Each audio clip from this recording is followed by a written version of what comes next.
Why do you do this? When in the moment, couldn't see your behavior was tired. Olá, seja bem-vindo a mais um Podcastelli. Hoje o tema que a gente vai falar é sobre diversidade nas organizações. E para isso a gente está recebendo hoje a Cláudia Assis, que tem mais de 20 anos de experiência aí como suporte de RH, como psicóloga, levando aí o auxílio para as empresas a construir, a fortalecer a cultura das empresas e gerar diversidade. E primeiro eu queria agradecer você, Cláudia, por estar aqui com a gente hoje, por ter aceitado o nosso convite. E a primeira coisa que eu queria abordar contigo é como que na prática funciona realmente essa inclusão dentro das organizações. Bom, em primeiro lugar, né? Bom dia, boa tarde ou boa noite. É um prazer estar aqui. Falar para vocês de diversidade é muito legal, porque eu acho que vocês têm uma pegada muito positiva para a diversidade, né? Vocês têm... A gente olha e tem uma coisa que para a diversidade é muito importante, que é não só ser diverso, mas ser reconhecido como diverso. Não basta uma organização ter um percentual grande de homens ou mulheres, pessoas LGBT+, QIA+, ou pessoas com alguma limitação, né, uma deficiência, uma limitação, pessoas de etnias diferentes, de raças diferentes. Mas essas pessoas precisam ser a cara da empresa. E isso é muito difícil no dia a dia. É como se a gente precisasse quebrar uma estratégia de proteção que o próprio ser humano tem. Sim. O ser humano normalmente ele só se aproxima daquelas pessoas que são próximas dele, são afins, né? São grupos de afinidade, são afins. Então, eu tenho uma origem italiana, vim para o Brasil e comecei uma empresa e fui trabalhar com quem? Com pessoas que vieram da Itália.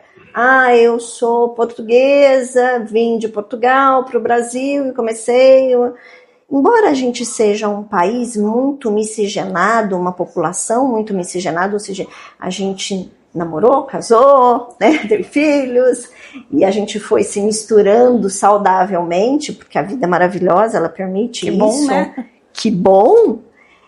Mas ainda assim, por uma questão de segurança, o cérebro da gente vai nos aproximando sempre daquilo que é mais igual a gente. Aquilo que é mais confortável, né, digamos assim. Só que os iguais pensam iguais.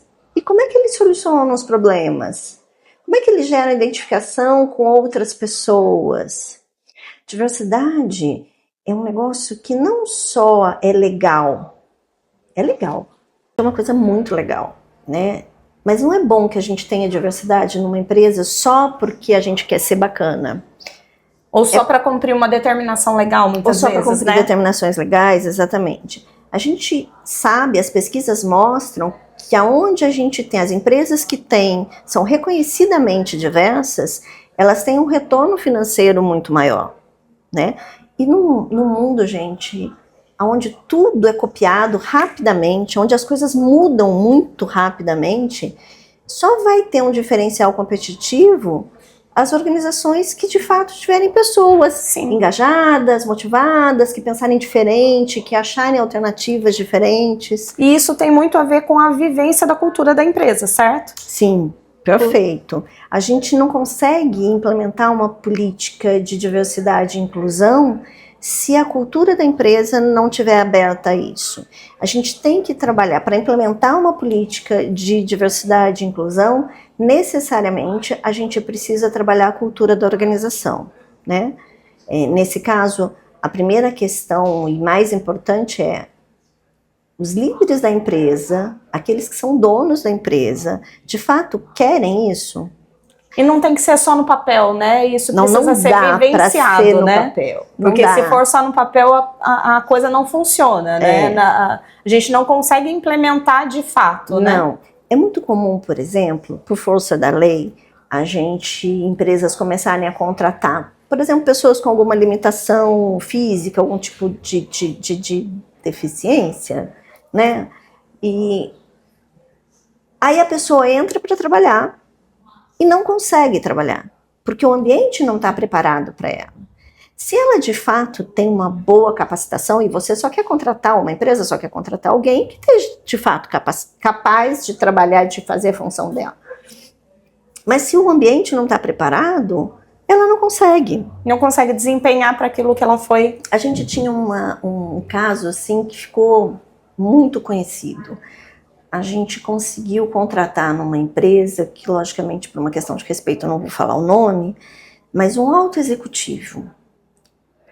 Assim, a pessoa era super, super competente. A formação perfeita para a função. E aí, a pessoa foi admitida num dia e, alguns dias depois, ela chegou e falou, olha, eu tô indo embora. E a gente ficou espantado, né? Mas por que você tá indo embora? Falou, olha, eu não consigo participar da reunião executiva. Porque a reunião executiva fica numa sala, num segundo, terceiro andar e não tem elevador. Era um cadeirante, ele não subia. E ele não tinha acesso à mobilidade. Não tinha mobilidade, né? Então, esse é um exemplo muito concreto. Mas isso acontece não só para essas questões. Imagina assim, que eu sou uma pessoa trans, por exemplo, né? E aí eu sou contratada por uma empresa que deseja de fato ser diversa. Só que essa pessoa chega para trabalhar e aí outros a tratam com desrespeito ou com pouca valia.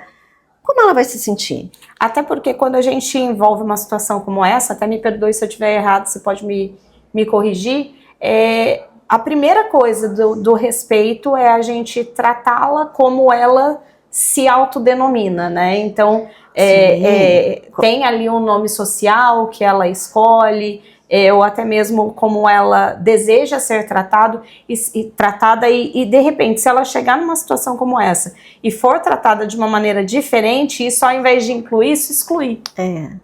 Isso machuca, né? Sim. A neurociência vai mostrar que as pequenas agressões que a gente vive no dia a dia, elas geram no nosso corpo uma reação como a reação que a gente tem para uma dor física. Sim. Né? Então, no dia a dia, como é que dá para eu me sentir confortável num ambiente que não me acolhe? Perfeito. Não dá, né? Então, pensar a política de diversidade e inclusão, com certeza precisa de estratégias para trabalhar a cultura. Se a cultura estiver desalinhada, né, os princípios e os valores da organização não estiverem alinhados a isso, não dá para implementar.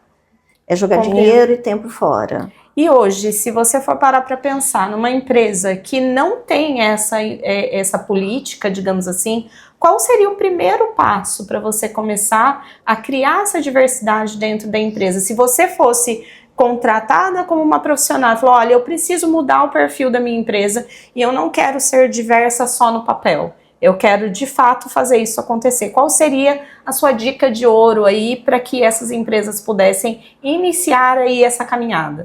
Eu acho que a primeira questão é exatamente isso que você falou. Não adianta ser só diversa, tem que ser reconhecida como diversa. Exato. As pesquisas e os números mostram exatamente isso. Eu posso ter uma organização diversa, que os números da estrutura demonstram essa diversidade, mas se a sociedade não reconhecer isso, o resultado não vem financeiramente, tá? O que é importante a gente pensar quando vai implementar? A primeira coisa, eu preciso entender que organização é essa, né? Eu preciso fazer um diagnóstico bem feito dessa organização, para eu entender se essa cultura da organização está aberta para esse novo passo ou não. Até para entender se é o momento da empresa, né? Se é o momento. Quando a gente for falar de política, de definir que diversidade é essa que a gente vai trazer para essa organização, eu preciso definir que pilares eu vou trabalhar, né? Eu me lembro que a gente teve um cliente que ele, nos pilares que ele trabalhava, então tinha lá gênero, blá blá blá, e tinha lá localidade, porque o Brasil é um país continental. Sim. E a empresa era uma empresa que fazia muito negócio, por exemplo, com a região Nordeste, aonde se tinha um linguajar diferente. o que eles percebiam? Que eles tinham uma dificuldade de falar com o cliente e de ganharem o cliente no processo, na relação comercial. E aí, então, um dos pilares deles era garantir que a estrutura deles de headcount teria todas as regiões do Brasil. Trazer essas pessoas então, para falarem tinham entre uma eles. métrica de percentual de contratação de gente da região norte, da região nordeste, centro-oeste, sul e sudeste. Isso era importante para o negócio deles. Então, ao mesmo tempo que é uma coisa boa, porque gera trabalho para todas as origens do país, também era bom, porque trazia para eles... Tinha um interesse econômico envolvido por trás de uma estratégia, né? Sim. E não só por isso era uma estratégia. Não existe nenhum mal nisso, né? Sim. É ao contrário. A gente teve uma experiência uma vez sensacional de contratação de refugiados. Que bacana. Porque tinha uma necessidade de trazer para a organização outras culturas, que não só a nossa cultura brasileira. E aí esse era um caminho alternativo, de trazer em todos os níveis da organização. Então não necessariamente eu preciso trazer só o diretor, ou só o gerente, ou só o supervisor. Eu consigo trazer dentro da estrutura pessoas com diferentes qualificações. E se a gente pensar que do ponto de vista social, essa pessoa que chega, né, no nosso país, ela chega muito... com muitas necessidades, né? Você tem também uma questão social muito importante sendo abraçada, né? É porque você está acolhendo ali não só aquela pessoa que está chegando em um outro país, mas com necessidades tanto psicológicas quanto financeiras, né? Então você gera aí e querendo ou não acaba atraindo também, gerando engajamento dessas pessoas, porque uma vez acolhidas de fato da forma correta, eu acredito que o retorno dessa pessoa para com as empresas também seja muito alto. Positivo. Muito positivo. As organizações que são diversas, são reconhecidas como diversas, elas têm um nível de engajamento dos empregados muito maior, né? A inclusão gera uma sensação de autorrealização, de felicidade, né? A diversidade é um dos preditivos para isso, para a felicidade. E a gente quer ser feliz hoje, né? Não, o quanto antes. Né? A gente não quer ser feliz depois de amanhã. A gente até quer ser feliz depois de amanhã, mas quer hoje também, né? Exato. Tem isso. Hoje você fala muito, por exemplo, sobre como ser reconhecida como diverso. Tá, e como ser reconhecida de fato como diverso? Porque a gente sabe que pode ser um movimento natural, mas como a gente tratar esse movimento natural para que ele aconteça na prática? Essa pergunta é boa, muito boa. Muito obrigada. Eu acho que a gente tem alguns pilares, mas 3 basicamente, tá bom? Primeiro, a gente precisa garantir comunicação interna. A organização precisa internamente se reconhecer como diversa, né? Então, precisa de ter trabalhos para alavancar na cultura o reconhecimento, não só do homem, mas também da mulher. Sim. Não só daquele que é jovem, que chegou aqui há 1, 2 meses, mas aquele que é sênior e que já está aqui há muito tempo. É importante reconhecer idades diferentes, talentos diferentes. A diversidade traz para a organização um negócio que é fantástico, que é a complementariedade. Então você pega alguém muito novo, que se dá muito bem, por exemplo, com tecnologia, e coloca para trabalhar junto de alguém que é mais sênior, que tem menos sapiência na tecnologia, mas que naturalmente vão se completar. É isso. E aí a gente ganha na organização a sinergia, né? Sinergia é quando 2 mais 2 é mais que 4, é 5, 6. A sinergia promove isso, é exatamente essas perspectivas diferentes que fazem com que a organização tenha soluções melhores, traga ideias melhores. Então eu preciso reconhecer isso. Eu não posso reconhecer só o homem ou só a mulher. Então a primeira coisa, a comunicação interna, tá? A gente precisa fazer, precisa reconhecer, precisa falar internamente. A segunda questão, e ela é muito importante, a gente precisa falar para o mercado. né? Então é importante que nesse momento, por exemplo, senta nessa cadeira uma mulher, depois sente um homem, sente uma pessoa, um empregado mais velho, um mais novo. Que todos tenham espaço, né? Onde você lidou aí com públicos diversos, né? Para construir isso que as empresas buscavam de você. Então, a gente fala sobre gênero, sobre raça, etnia, orientação sexual, enfim, de todas as formas. O que trouxe um desafio maior para você? Se você fosse pontuar, o que foi mais desafiador você conseguir colocar? Olha, pode parecer uma bobagem isso, tá bom? Mas na minha percepção, o mais difícil mesmo é você agrupar crenças diferentes, religiões diferentes. Sim. Mas o ambiente organizacional não devia nem considerar se a pessoa tem uma crença A ou uma crença B. Mas não é o que acontece. No dia a dia, como eu disse para você, o nosso cérebro funciona buscando se aproximar daquele que é afim de você. Então, quando você vai fazer o requisitante, vai fazer uma entrevista, por exemplo, ele tende a gostar mais da pessoa que teve vivências mais similares a dele, onde ele se reconhece. Consegue ter trocas, né? Isso é um processo inconsciente, não é consciente. Para a gente conseguir se separar disso, a gente tem que preparar o cérebro da gente para quebrar, né, esse gatilho. Então, por exemplo, trazer crenças diferentes para uma organização é alguma coisa que é bem difícil da gente fazer, né? E precisa, Cláudia? Se for a busca da empresa? Depende do negócio da empresa, depende. Eu tenho uma empresa, por exemplo, que tem um produto que vende no mundo inteiro. Esse produto precisa falar com pessoas de outros lugares, com regras de legislação de outros lugares. Mas não é só a legislação, tem também o quadro de hábitos culturais daquele país ou daquela religião, né? De quem consome o produto ou serviço. De quem consome o produto. Então, a gente tinha um caso assim, muito interessante, foi desenvolvido um produto, e aí ele ia vender em países islâmicos, países onde você tinha sheiks. O sheik usa aquele turbante, né, que não é próprio nosso, eu nem sei a nomenclatura dele direito, peço desculpa para vocês, mas o caso é muito bom.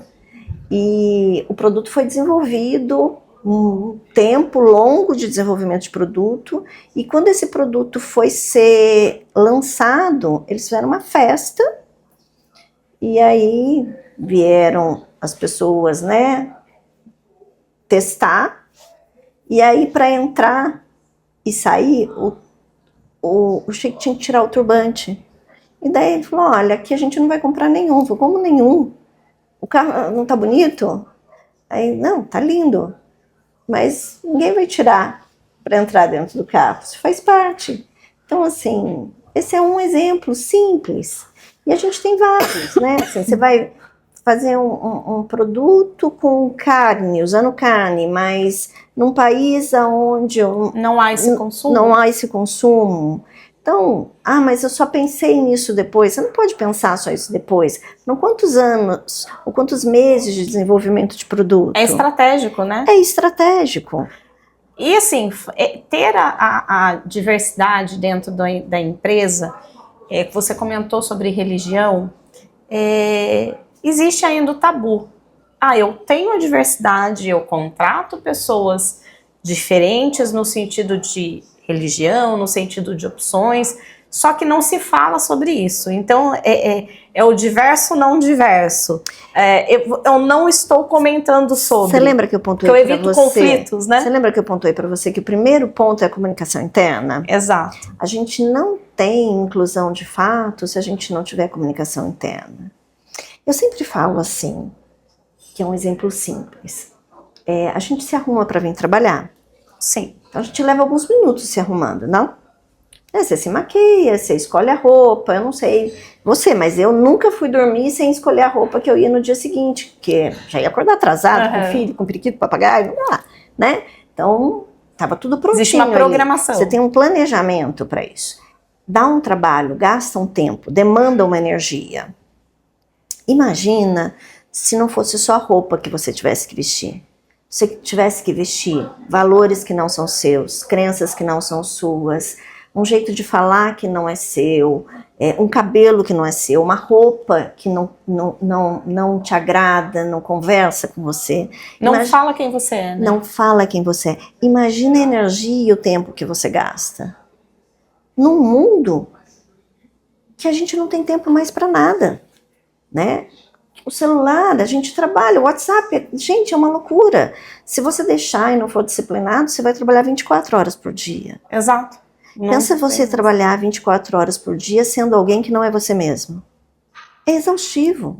Não dá para se engajar num negócio, numa empresa que não me permite ser eu mesma. Nós não somos duas pessoas diferentes, né? Não dá para ser, né? Não somos. Só que assim, hoje eu pergunto isso para você, até porque nós vivemos aí numa grande polarização e a gente não fala só do Brasil, a gente está falando daqui, a gente está falando de fora, onde as pessoas elas até se expressam, mas elas têm uma grande dificuldade de escuta. Então eu transmito muito o que eu penso, mas eu não sei escutar a opinião alheia. E isso também pode ser um problema dentro da empresa, porque aquilo pode virar um conflito. Como lidar com esse mal do século sobre a polarização que a gente está tendo? Por isso que eu pontuei para você que comunicação interna é estratégico. Como é que você se relaciona? Que cultura é essa? Se a liderança da organização não tiver um olhar diferente para isso, a gente vai permitir que o ambiente gere, no mínimo, uma aceitação, eu diria, ingênua ou burra. Ninguém pensa igual. Eu não penso como você não pensa como. Mas eu aprendo com você. Quando o ambiente é de fato diverso, você não vai ter só a polarização, só o A ou o B. Você vai ter o A, o B, o C, o D. Você vai ter outras perspectivas. Você vai conseguir mitigar a polarização. Se você não tiver diversidade, essa polarização vai cada dia aumentar. Então, assim, se eu só acredito em A, eu só vejo a rede do A, eu só escuto o jornal do A, E o B, o C e o D? Você não vai ver, não vai conhecer? E se ele tiver alguma coisa boa para trazer para você? Né? Eu não gosto desse pessoal porque eles pensam assim. Eles não pensam só assim. E talvez o assim deles tenha alguma coisa que possa te complementar. Exato. Um exemplo claro. Gente, essa coisa de acordar às 5h30 da manhã para ir correr, eu acho coisa de maluco, tá bom? Não, vocês nunca vão me ver. Se me verem correndo às 5h30 da manhã, pode ir atrás, porque foi surto psicótico. Tem algum problema, né? É surto psicótico, eu não vou. Olha, eu não vou discutir com você porque eu sou dessa. Então, a gente vai estar junto. Eu aprendo com esse pessoal. Eles são certeza. disciplinados. E a disciplina é importante para o ser humano. Ela traz para a gente alguns regramentos importantes. Ela torna a vida mais fácil. Eu acabei de dizer para você que antes de dormir todos os dias, eu deixo lá a roupa que eu vou pôr no dia seguinte. Por quê? Porque é um hábito que me ajuda a ganhar agilidade, me dá produtividade. E no final das contas, isso é importante. A gente fala muito sobre isso aqui, por exemplo, porque no meu momento de lazer, até os momentos de lazer a gente tem que compartilhar porque eles são diferentes. Você falou sobre a corrida, e eu criei um hábito que é sobre leitura. E muitas pessoas falam assim, você que é louca da leitura. Eu sou a doida da leitura. Sou eu mesmo. Aí eu gosto muito de ler e as pessoas falam, nossa, mas como que você consegue ler tanto? O tempo que a gente perde hoje rolando as telas ou olhando na televisão, porque é um tempo perdido, de fato, se você não souber usar com qualidade. Olha um livro. E às vezes não precisa nem ser um livro que tragam grandes conteúdos muito inteligentes, porque todo livro traz para você cultura, vocabulário. Então, ele pode ser leve e também ajudar. Então, acho que é isso mesmo, é a gente ser diferente e se complementar, né? Cada um isso. da sua maneira. Como é que aprender, gente, é alguma coisa que faz o outro feliz, tá bom?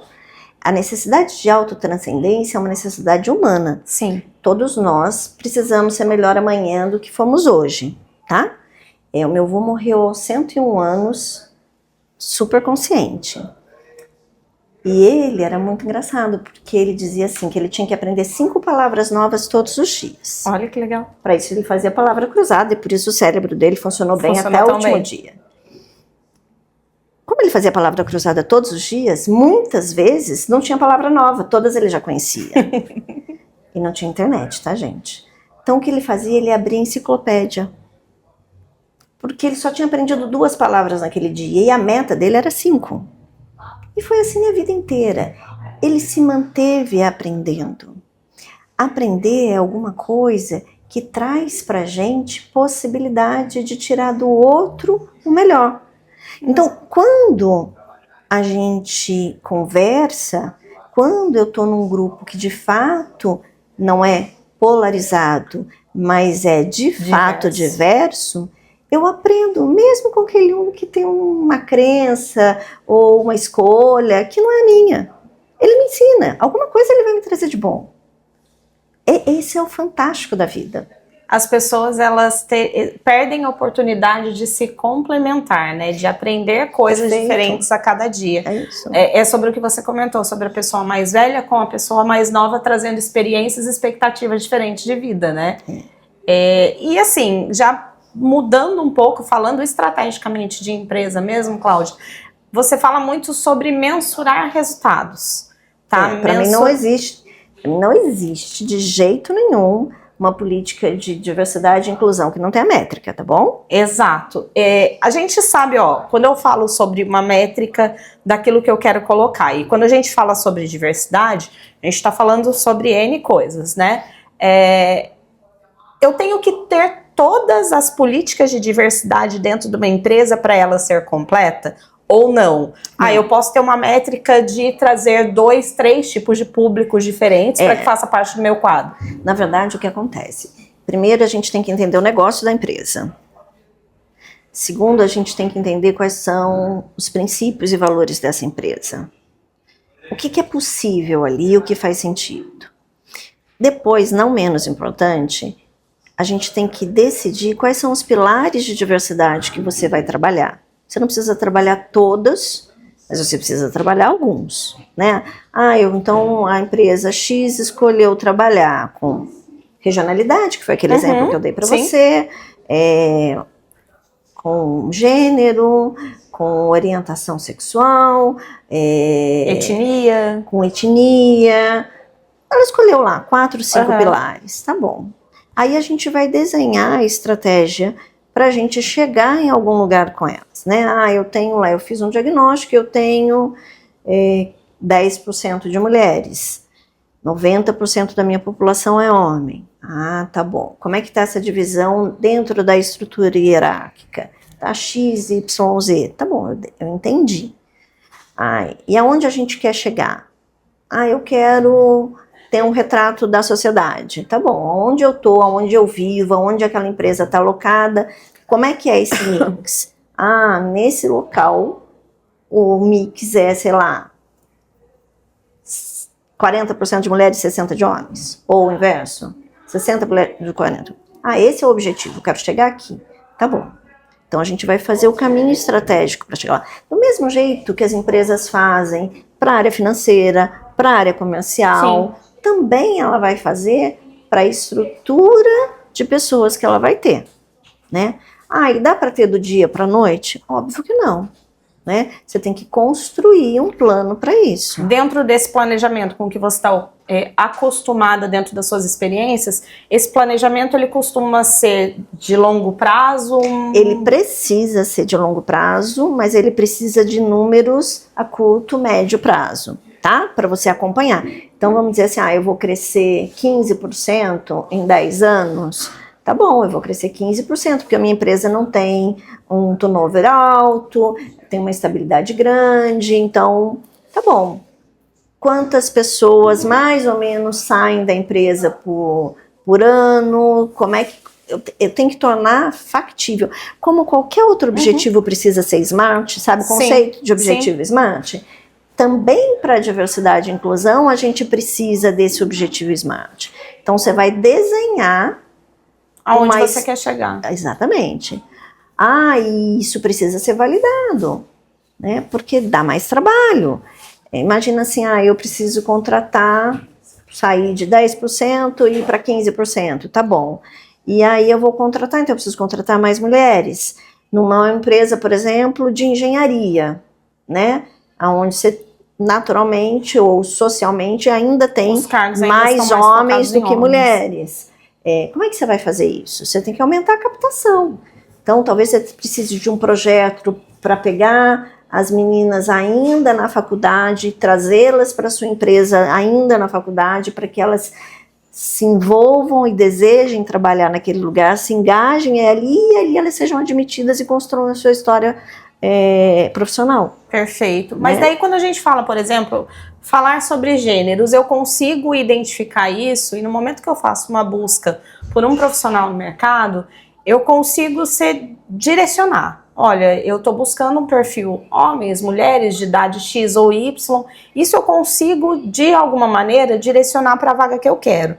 Só que alguns pilares, como a gente fala, por exemplo, em etnia, isso eu não posso deixar tão claro na minha busca da vaga. Não, mas mesmo na busca da vaga, a gente também não deixa claro se são homens ou mulheres. Mas a gente consegue direcionar, a gente trabalha com o que a gente chama de equidade. Sim. O que é a equidade? A equidade é eu garantir que essa entrada é maior daquela população que eu estou querendo aumentar.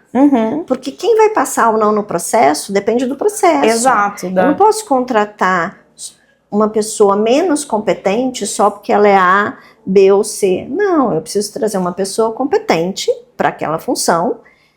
Então, necessariamente, talvez eu precise aumentar a minha entrada no que a gente chama de recrutamento. Para você ter um número maior. Para eu ter um número maior. Né? Se o meu board, se a minha diretoria executiva precisa ter um índice maior, um percentual maior de pessoas LGBTQIA+, por exemplo, eu preciso não contratar lá em cima na estrutura, eu preciso contratar da base toda. Eu preciso ir trazendo, e essa pessoa só vai vir para a minha empresa se a minha empresa tiver a cara. Sim. De que ela pode vir, que ela vai ser bem cuidada, bem tratada, respeitada, que ela pode ser ela mesma, que ela não vai gastar aquela energia toda que a gente falou anteriormente. E até porque ela vai procurar isso dentro da cultura muitas vezes antes de se inscrever num processo seletivo. Exatamente. Né? Se ela tem um bom nível de capacitação, ela nem vai entrar numa empresa que ela acha que não vale a pena. É muito engraçado isso, porque antigamente isso não acontecia, porque as pessoas e as gerações, a geração anterior, a minha geração, a dos meus pais, tinha medo de não ter trabalho. Então, elas entravam num lugar e ficavam a vida inteira, né? Tinha uma necessidade maior. Poxa, Cláudia, mas hoje os jovens não têm essa necessidade? Lógico que eles têm.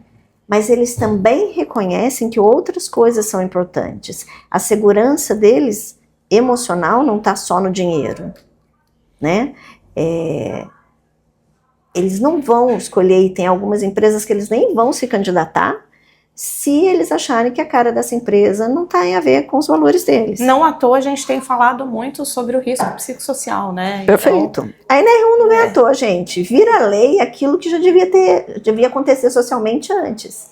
Na verdade, assim, buscava-se muito isso, algumas empresas tratavam muito do assunto, mas enquanto isso não vira lei de fato, muitos acabam ainda não cumprindo aquilo que se deve, e a gente tem os resultados disso refletidos, né, do dia a dia. A gente vê cada vez mais as pessoas adoecidas, né, e isso tem muito a ver com aquilo que você vivencia, que você falou, você traz as suas expectativas, né, e se aquilo você não consegue atingir, o que internamente você tem como meta de felicidade, isso acaba refletindo, né, naturalmente Lembra daquela história da complementariedade? Sim. Né? Da loucura de quem corre às 5h30, mas que tem disciplina? O sujeito, quando tem disciplina, ele tem disciplina para correr, para acordar às 5h30, mas se ele está com uma pessoa, ao lado de uma pessoa que tem uma boa habilidade em ter um tempo para ela, em se salvaguardar, em não colocar todas as moedinhas dela só no trabalho, mas colocar em outros aspectos da vida psicossocial dela, essa pessoa vai aprender. E ela vai usar aquela disciplina que ela tinha para aquela corrida ou para aquela compulsão para outros aspectos. Então, se nossa, eu tenho um amigo que lê 10 minutos por dia, eu começo a ler também. E aí, quando eu percebo... Você influencia o meio, né? Exatamente. Né? Então, da mesma forma que o outro te influencia, você influencia ele. Da mesma forma, isso vai acontecendo naturalmente. Isso não pode ser imposto. A organização não pode impor que de amanhã em diante a gente vai ser diverso e vai parecer diverso. Não. O clima organizacional, ele se constrói no dia a dia, né? O Peter Drucker diz, né, que a cultura come a estratégia no café da manhã. Ele dizia isso. E é sensacional isso. Se a gente não pensar na cultura, não adianta você desenhar uma estratégia. Você tem que desenhar uma estratégia que seja capaz, não de aceitar que a cultura é de um jeito e ela nunca vai mudar. Não é isso. Você vai construir de tal forma que você vai se apropriar dessa cultura e vai começar a influenciar essa cultura e vai transformá-la, né? Nós não somos hoje igual fomos ontem. E que bom que nós mudamos, né, no dia a dia também. A respeito, a gente fala muito sobre organizações, né, sobre empresas aí com um grande número de pessoas, mas como trazer essa diversidade para pequenas empresas também, que hoje têm buscado aí ser diferente, né, trazer algo não só inovador, mas melhorar realmente até os próprios resultados, né? Eu acho que a primeira questão importante volta lá no diagnóstico, tá? Eu tenho uma empresa, sei lá, de 20 pessoas, de 15 pessoas, de 10 pessoas. Tudo bem, né? O que eu quero trazer para essa empresa de diverso que ela ainda não tem? Passa, logicamente, pelas pessoas que trabalham na empresa, mas passa também por aquilo que eu quero que elas aprendam e que elas cresçam como gente. Não necessariamente eu precise contratar outra pessoa para que a pessoa que esteja lá trabalhando pense de uma forma diferente, né? Então você tem treinamento, você tem trabalhos de desenvolvimento, de mentoria, para ajudar as pessoas a irem se abrindo para novas perspectivas, né? Porque mesmo que sejam 10 pessoas, elas são diferentes. E é extremamente importante você dizer isso, porque é criar o diverso num ambiente já existente. Às vezes a gente tem essa ideia de que inclusão e diversidade é a busca pelo que está do lado de fora, né, pela grama do vizinho. E na verdade a gente já tem isso dentro das organizações e não sabe utilizar isso de uma maneira eficiente e inclusiva para trazer. Normalmente, quando a gente começa a implementação de uma política de DI, a primeira coisa que a gente faz é um censo, tá?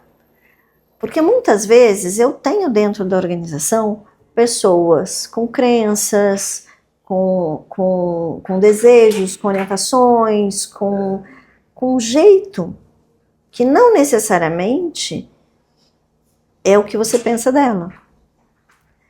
Não. Eu tive uma experiência com uma empresa pequena e que a gente, ao fazer o censo, apareceram pessoas LGBTQIA+, por exemplo, e que ninguém tinha se dado conta. Mas essa pessoa já estava lá há muitos anos. Como é que ninguém enxergou isso?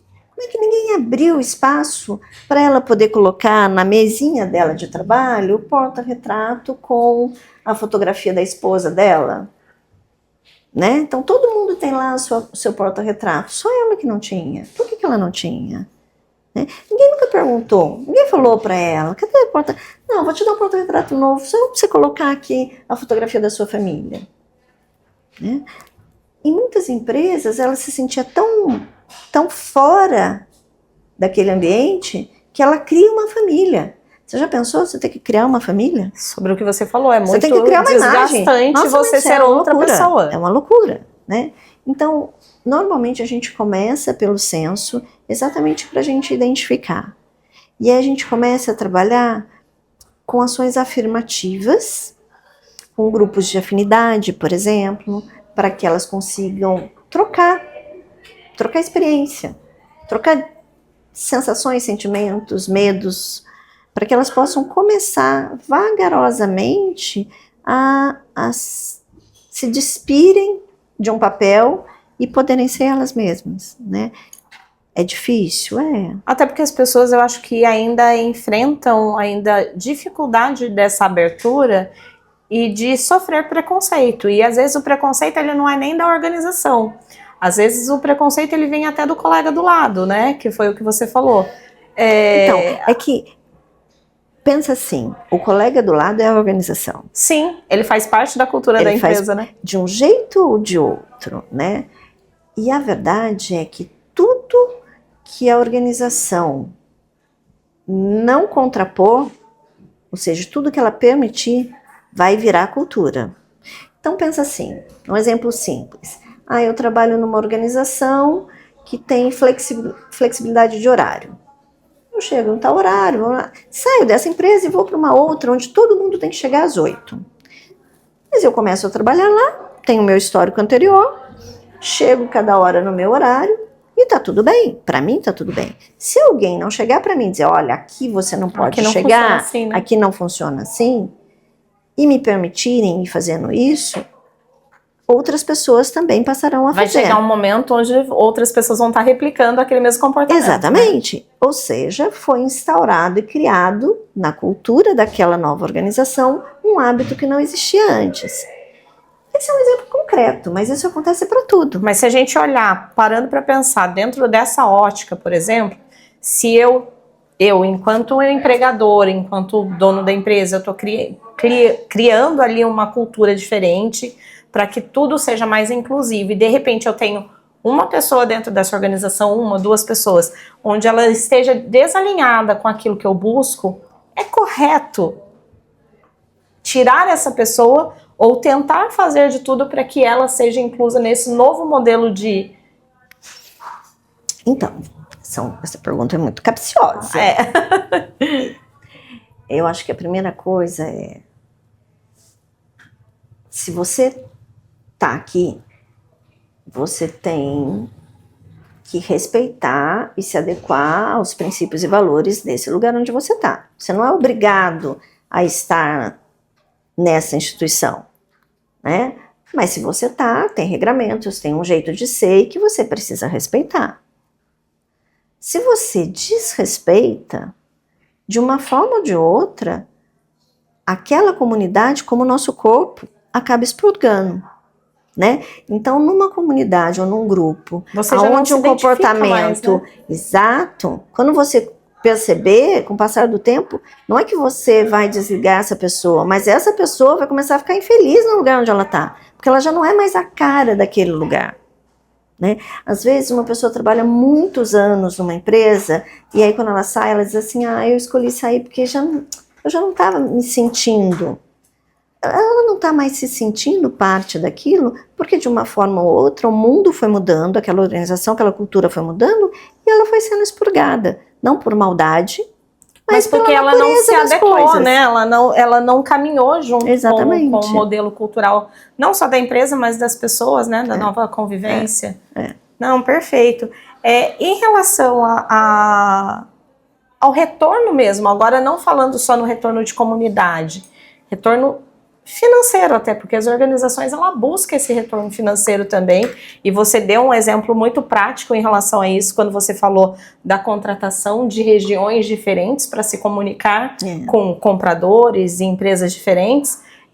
Quando a gente fala em exemplo prático financeiro de retorno, como que a gente pode mensurar isso e como que a gente pode fazer a busca por isso? Sua dica. Em primeiro lugar, a gente tem um monte de pesquisas mostrando esses números, tá bom? Tem uma pesquisa da McKinsey, se não me falha a memória, que ela fala o seguinte, que empresas que têm alta diretoria executiva diversa para gênero, tem 21%, se não me falha a memória, de retorno financeiro a mais do que as empresas que não têm. Gente, 21% de retorno financeiro É muita coisa. é muita coisa. É muita coisa, né? Tá bom, você vai trabalhar e vai vender lá seu seguro. Você tem lá uma tabela que as empresas vão mandar e você tem N corretoras. Tá todo mundo tentando fazer o seu melhor. O que vai diferenciar? Por que para um vai ganhar 21% a mais e o outro não, se eles saíram da mesma base? Porque muda. A organização que é mais diversa, ela é mais engajada, ela traz soluções diferentes, as pessoas se sentem confortáveis para dar sugestões e aí do nada aparece uma solução que ninguém tinha pensado. Como que ninguém pensou nisso antes? Que sensacional! Tá aí. É assim que os 21% aparecem, né? Então lá no final da linha, o dinheiro entrou. Você consegue mensurar a entrada desse valor exatamente pelos novos valores alcançados. Exatamente. Né? Se você precisar medir antes, ir lá no plano estratégico, você vai ter, por exemplo, você vai medir quantidade de inovações, quantidade de sugestões dadas, turnover, né? Porque contratar alguém, treinar essa pessoa e essa pessoa vai embora, é custoso demais, é caro demais. Não deu tempo ainda dessa pessoa dar o que a gente chama de payback. Né? Então, eu trouxe ela para cá, para a empresa, eu desenvolvi ela, e a hora que ela estava boa, Cláudia, meu concorrente foi lá e buscou. Até porque, de alguma forma, quando a gente fala sobre manter o colaborador ali, além do ambiente saudável, né, não basta só o ambiente saudável, a gente sabe que tudo está envolvido. A gente fala muito sobre uma métrica de buscar diversidade, mas ela acompanha várias outras métricas de satisfação pessoal. Sim. Isso envolve, obviamente, a parte financeira, isso envolve o cuidar tanto do funcionário quanto da sua família. Então, precisa estar em alinhamento dentro do RH, certo? É isso. Os percentuais de engajamento nas pesquisas de engajamento são muito maiores em empresas diversas, reconhecidamente diversas, do que em empresas que não têm diversidade ou não são reconhecidas como diversas.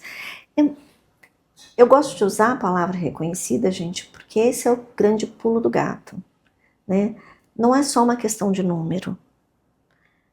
Cláudia, eu fiz um plano aqui e agora eu tenho 50% de homens e 50% de mulheres. Que legal. Bacana. Bacana, né? E aí, como é que é a sua estrutura? Como é que é o seu boarding lá em cima? Lá em cima só tem homem sentado. Então não é bem assim. Não, lá em cima também tem os 50% de homens e 50% de mulheres. Tá bom. Quantas ideias diferentes foram aprovadas da população feminina e quantas da população masculina? Opa! O que é isso? Né? Então, assim, eu sempre falo isso. É muito louco. A sociedade é muito maluca, né? O homem bate na mesa e dá um grito. Olha, é firme esse diretor, né? Muito firme. A mulher bate na mesa e dá um grito e fala, nossa, ela é histérica, né? A gente tem comportamentos diferentes, que mundo né? é esse que a gente vive, que a gente julga o comportamento do outro, né? Em primeiro lugar, se ele pode bater na mesa, ela também pode. Exato. Esse é o primeiro ponto.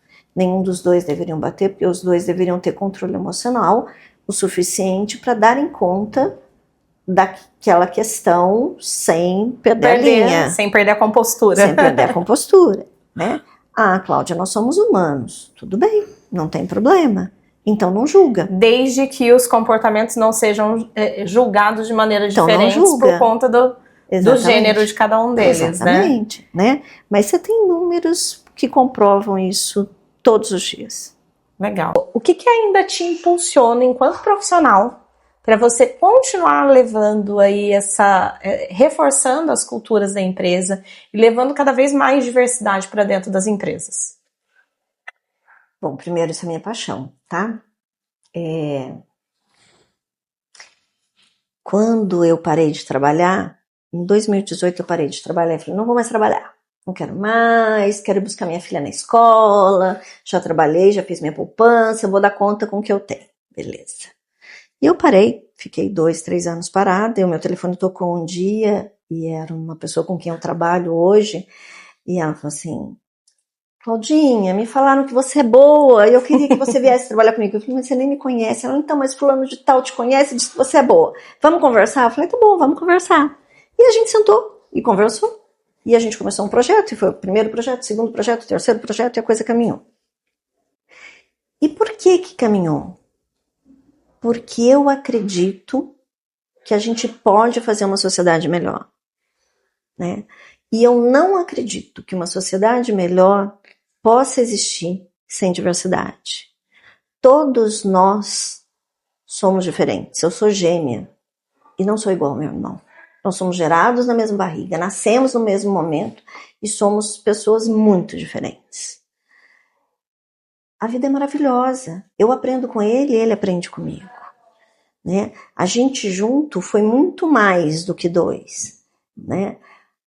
Isso acontece na sociedade, e a sociedade acontece nas organizações. Exato, a organização ela é só um espaço de tempo onde a gente se encontra para conviver de maneira diversa. Mas é um espaço que a gente fica muitas horas. Muito longo, de muito fato. Muito longo. A gente fica 8, 12, 10 horas Mas trabalhando. A gente tem que entender que quando a gente fala de diversidade, a gente está falando de diversidade nas organizações, mas é abrir a mente para entender que essa diversidade ela acontece todo o tempo todo. Em todos os lugares. Isso. Se a gente estiver aberto para esse tipo de comportamento, para essa recepção, a tendência é a gente ter muitos ganhos, certo? Pelo que você está me falando. Muito. A tendência não, os números mostram isso, fica tranquilo. Não, legal.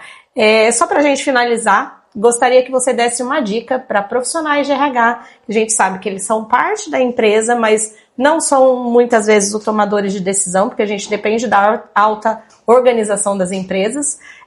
Qual seria a sua dica para que eles pudessem levar o tema, falar disso dentro da empresa para que isso fosse acolhido? Bom, em primeiro lugar, a ciência está aí para te ajudar. Pega os números. A gente tem muita pesquisa sólida sobre o tema, né? Leva as pesquisas. Agenda uma apresentação. Faz um trabalho bem feito de venda, né? Para mostrar que isso é um fator, um vetor de diferencial competitivo para o seu negócio. Porque independente do que você venda, se você vende pastel, carro, serviço, educação, tanto faz. Se você tiver uma cultura de fato diversa, você vai ter soluções mais criativas, você vai ter perspectivas diferentes sendo trazidas para o ambiente, você vai ter maior resiliência, você vai ter maior engajamento, você vai ter menor turnover. Então, isso é dinheiro, no final do dia isso é dinheiro. Métricas e números não faltam, né? Não. Pelo jeito. Não. Qualquer profissional de RH é capaz de vender isso. Qual é a dificuldade? Poxa, Cláudia, tem pilares que a minha organização ainda não é capaz de trabalhar. Tudo bem, não começa por eles. Começa por aqueles que vão ser mais palatáveis. E aí você vai abrindo gradativamente. Não dá para querer ser milionário do dia para a noite. Tem que começar ganhando o primeiro tostão, né? Faz um desenho estratégico, um plano estratégico. Vou trabalhar primeiro com tal pilar, depois com tal pilar, até para a organização conseguir reconhecer que tem ganho. Reconhecer que aquela pessoa que é diferente dela traz para ela coisas boas. Fecha bons negócios. E ela também, com o que ela tem, também fornece isso para o outro, né? Sim. Tem essa troca, né? Então, eu acho que o caminho é esse. Usa a ciência. Perfeito. Muito obrigada pela participação. Imagina, obrigada a vocês. É um prazer ter você aqui. E a gente volta no próximo Podcastelli.